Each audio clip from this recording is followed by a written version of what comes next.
everyone, this is Filipino Word Battler at ngayong araw na ito guys ay tuturuan ko kayo kung paano mag-install at gamitin ang condenser microphone with V8X Pro Soundcard. So this is an upgraded of the V8 sound card.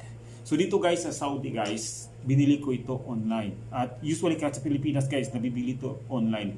Kasi nagtry akong itanong ito sa isang tindahan dito sa Jeddah at binibenta nila ng by piece. So umabot ng 1,000 riyal. Samantalang bibili mo to lahat guys ay nasa 200 or 300 riyals. So ngayon guys, ipapakita ko sa inyo ang box at ang mga nilalaman nito. Guys, ito po yung box na naglalaman ng ating condenser microphone with the newest V8X Pro Soundcard. Ito yung upgraded ng V8 Soundcard.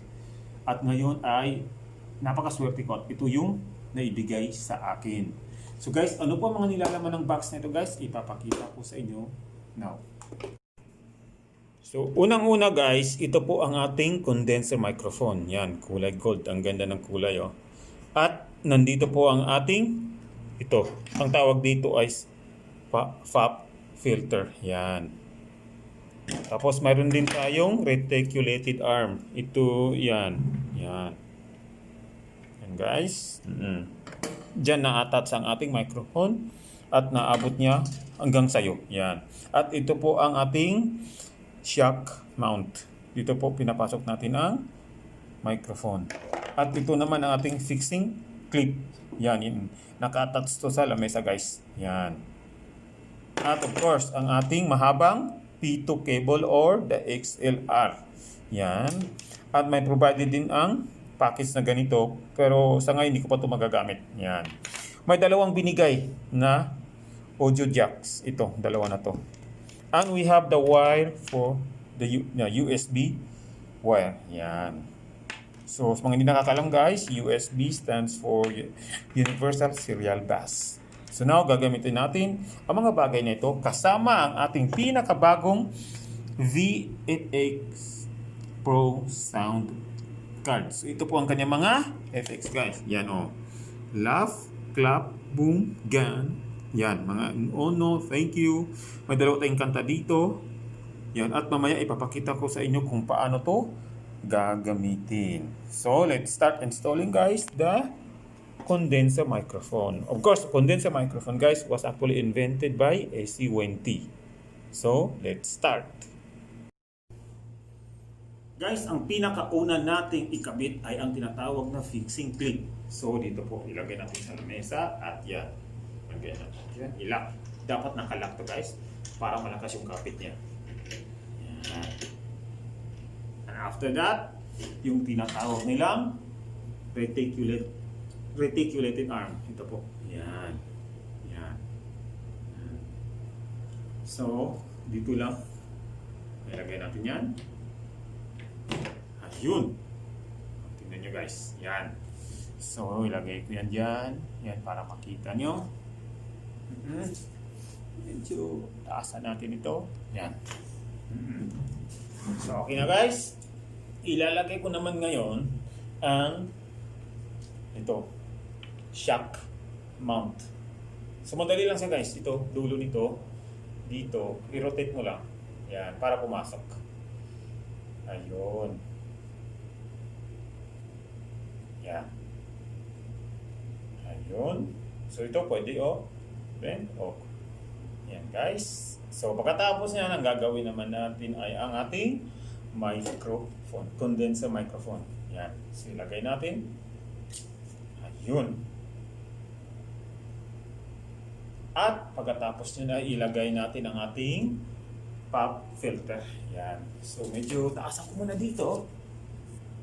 Yan. Yan. Okay. So paano to? Yan. Bendable siya guys. Yan o. Yan. Pwede ito yung dito. Yan.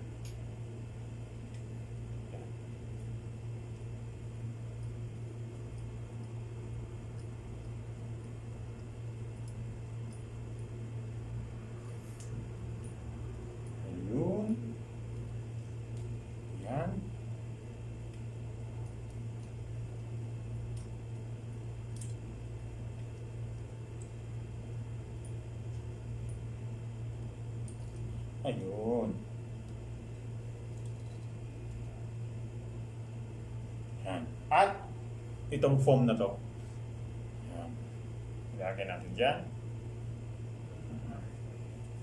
So pagkatapos nun guys, dahil nga na-fix na natin itong reticulated arm kasama ng condenser microphone natin, pati pop filter natin guys. Ang pangalawa is itong mahabang P2 cable or the XLR wire. Yan. So guys, yan. Ayun. Yan. At ito guys, itong jack type na to guys, ay kakabit natin to sa ating V8X Pro Soundcard. Yan. So dito, ilalagay ko na. Nandito siya sa, mayroon dito guys, mic 1 at saka 2. So ilagay natin sa 1. Yan. Ayun. Yan, pasok na siya. Ito guys, kung nakikita niya guys, naka-connect na siya sa ating mic 1. So dalawa po ang connection ng ating mic dito, 1 at saka 2. So ilalagay natin siya sa 1. Yan. So ang next na gagawin natin guys is, dahil nga laptop ang ginagamit natin sa pag-vlogging, gagamitin natin ang USB na wire ito. Yan. Of course, dito guys. Yan. At dito sa ating laptop. Yan. Ito po ang aking laptop guys. Kaya ito, ilalagay. Ipasok ko siya dito. Yan. Yan. After nun guys, ang next na gagawin ko ay itong pan. Ito audio jack natin. Yan. Dahil nga laptop ang gagamitin ko guys. Yan. Dito ko siya ipasok sa auxiliary in. Yan po. Yan. Yan. Diyan. May nakalagay dito guys na headset at saka headphone. So, depende kung anong gagamitin mo, headset or headphone. Then, kung gagamit ka naman ng cellphone guys, meron dito outlet for phone 1 at saka phone 2. So, depende kung pag nag-live streaming ka, gamit mo iPhone, dito ka sasaksak nito. Tapos diretso sa phone mo. Yan. Ito naman dahil nga laptop ang sa akin, kaya laptop ang gagamitin ko. So, isasaksak ko sa aking laptop. Yan. Dito. After nun guys, ito po. I-on ko po siya. Nandito po nung, yan. Ito po yung on niya. Yan. At mag-iilaw na yan. Yan. Yan, nag-iilaw na siya guys. So, ibig sabihin pwede na. Ngayon, kung makita nyo guys, kung makikita nyo guys sa laptop nyo, may komando no, tingnan nyo. Which device did you plug in? Did you plug in? Yan. Headphone or microphone. So, ang kunin natin guys is yung microphone. Kasi microphone condenser ang gamit natin eh. Yan. Yan ang i-click ko, tapos i-okay. Yan. So, okay na siya. Yan. So, hindi pa tayo tapos guys. Mayroon pa tayong gagamitin dito. Ito yung headset natin or headphone para marinig natin ang pag-vlog natin kung ano yung mga sound effects na mga ginagamit natin.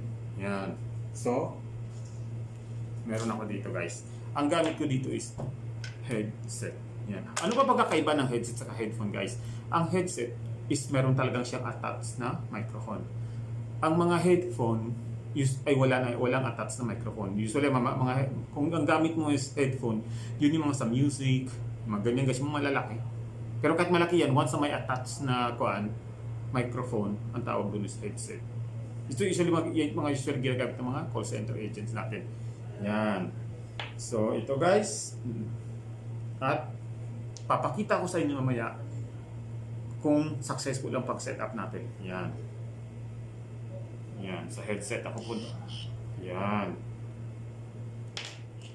Ayun. Ayun. So guys, ipapakita ko ngayon kung paano siya gamitin sa vlogging. At na-set up na natin lahat. Ito ang ating V8X Pro Soundcard. Ito, nakakonect na sa USB. So parang charger niya ito. Ito is ang kanyang audio jack ay nakakonect na sa ating laptop. At of course, ang headset natin, at ang gamit ko ngayon, at ang ating condenser microphone. Ito siya. So ngayon guys, ipapakita ko sa inyo kung paano siya gagamitin. Ito yung mga sounds effects nito. Una is meron tayong laugh. Yan. Yan. Meron tayong clap. Yan. So guys, pag nag-vlogging kayo guys, kahit saan dito na naayon sa pinagsasabi nyo kung ang pwede nyo gamitin guys. Meron tayong boom. Bring that ass back like a boom, boom, boom, boom. Ito, meron tayong baril. Yan. Meron din ito sa V8 Soundcard. Oh no. Oh no. Yan. Tapos, pag nagpapasalamat ka guys, ito, yan. Yan. Para sa inyo lahat yan, ano, kinig ngayon, ano, nanonood ngayon. Yan, meron tayong pro, yan. And cheer. Yan. Embarrass. Parang, despise. Meron tayong kiss. Yan, para sa inyo, yan. And Victory! Yes, victory. And debut. Yan. Meron din tayo ditong song. Okay, ito yung kanta na offer dito guys. Napaka-short lang. Song 1. Yan. At song 2. Make more time. Guys, may mga nakikita akong nag-video ng kanilang tutorial about dito. Tapos ayaw nilang pakialaman to. Kasi sabi nila, baka masipr. Guys, hindi po ito masipr. Design talaga ito para sa vlogging na hindi ka masipr. Kasi napaka-short lang ito ng video na to. Seconds lang ito. Kaya malayo siya sa copyright. Yan. At ang gamit ko na rin actually, hindi siya na CPR. So, ito guys, chat ang gamit ko ngayon. Pero may banda dito na pwede sa lagay sing. So, pag yan, nababago ang aking boses. Hello everyone, this is Filipino Word Battler and welcome to my live streaming. So, mayroon din ditong MC guys. Yan nyo. Hello everyone, this is Filipino Word Battler and welcome to my live streaming. May nabago ba guys? Yan. At pwede akong mag-pitch blend. Ito po yung naibang boses. Tingnan nyo guys kung paano. Yan. Hello everyone, this is Filipino Word Battler and welcome to my live streaming. So ganti-ganti. Okay. Next. Hello everyone, this is Iba naman to. Yan. Hello everyone, this is Filipino Word Battler and welcome to my live streaming. Yan. So, naiba. Yan. Hello everyone. Yan. Yan din. So guys, ang nawala doon guys, yung boses na babae. Kasi yung sa V8 Soundcard may pababae doon eh. Dito is nawala. Yan. So meron din tayong pay attention. Ayun.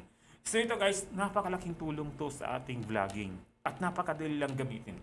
So pag gumagamit kayo guys ng pag-vlog ng cellphone, itong kuan na to, audio jack na to, pwede nyong i-diretso sa cellphone nyo. Pero instead na sa auxiliary, kasi sa laptop ito, dito kayo sa phone punta. So ganun lang kabilis ang installation nyo guys. Napaka-user-friendly ito. Ganun lang kabilis gamitin. Kaya kung may pagkakataon ka, saka may extra budget kayo para bumili ito guys, bilhin na ninyo. Yan. So thank you guys sa lahat po na nandito. Yan. Thank you sa lahat ng mga nanonood dyan. Yan, yan. Make more time. Kaya guys, ano pa mga nihintay nyo guys? Bilhin na nyo ito, i-avail na nyo ito guys. And let's do more about vlogging. So this is Filipino Word Battler guys. Lakpakan sa inyong lahat dyan na nandyan pa, nanonood pa sa akin. At maraming salamat uli sa panunood sa akin. Bakit yun? Ayun. Thank you.